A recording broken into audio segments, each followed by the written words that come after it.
Bonjour, c'est Natacha de Heureux sans couche.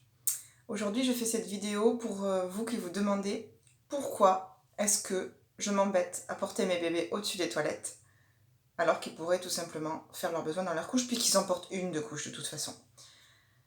Moi, j'ai pratiqué la chenille en mettant des couches à mes bébés, mais on peut tout à fait les laisser sans couche aussi. Mais de toute façon, cette vidéo, elle est dédiée aux parents qui se demandent pourquoi pratiquer la chenille puisque de toute façon, il existe des couches. Et qu'on peut tout à fait laisser les bébés faire leurs besoins dedans. Il n'y a rien de mal à ça. Et que ce serait même mieux, en fait. Je pense que c'est vraiment ce que vous vous dites parce que vous pensez que les bébés sont incontinents. Je pense que c'est vraiment ça qui vous turlupine comme question. Vous pensez peut-être que si j'ai réussi à faire ça, ça relève du hasard, ça relève de la coïncidence peut-être aussi. Peut-être que vous vous demandez si j'ai pas passé tout mon temps derrière eux à regarder les moments où ils voulaient faire leurs besoins et à essayer de choper ça avec un pot comme je pouvais. Et puis peut-être que vous vous dites que j'avais rien d'autre à faire que ça, hein, surtout. Alors là, il y a 3 cas de figure.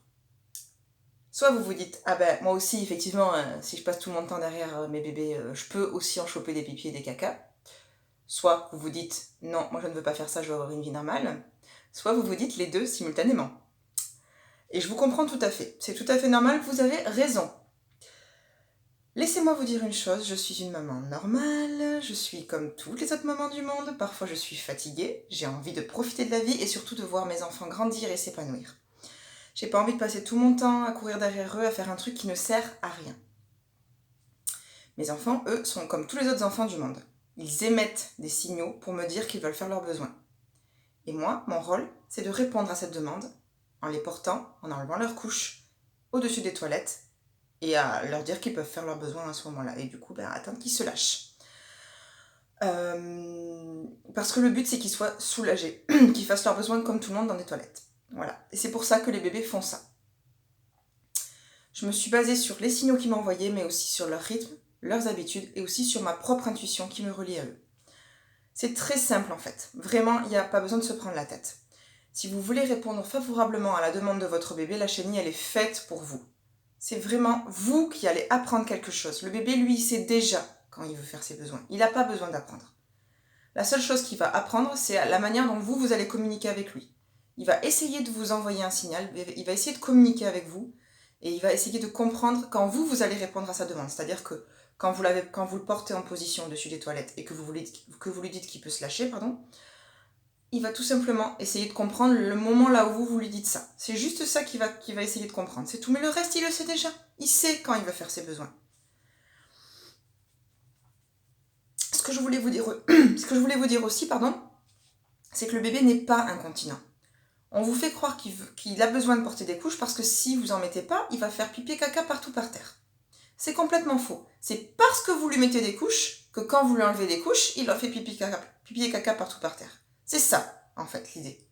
Si vous lui en mettez jamais, vous allez devoir apprendre quelque chose qui n'est pas forcément facile. Et donc, des fois, il y aura forcément des pipis et des cacas qui seront un peu par terre, ou dans le pantalon, ou sur vous. Ça peut arriver, mais il y en aura beaucoup moins que si vous lui mettez tout le temps des couches et qu'un jour, vous décidez de lui enlever, je sais pas à quel âge, mettons à 1 an, et que vous décidez peut-être à ce moment-là de commencer la chenille. C'est pas impossible de commencer la chenille à 1 an, mais c'est beaucoup plus dur. Et là, il y a beaucoup plus de pipi et de caca par terre. Si vous pratiquez dès la naissance, c'est beaucoup plus facile. Parce que le bébé n'a pas oublié cette conscience de communiquer avec son parent. Il n'a pas oublié cette conscience de son élimination et il a encore ce réflexe de communiquer à son parent. Si on lui met des couches, ce qu'il va apprendre, c'est à se faire sur lui et il va oublier tout ça. Je suis pas là pour culpabiliser, zéro pression.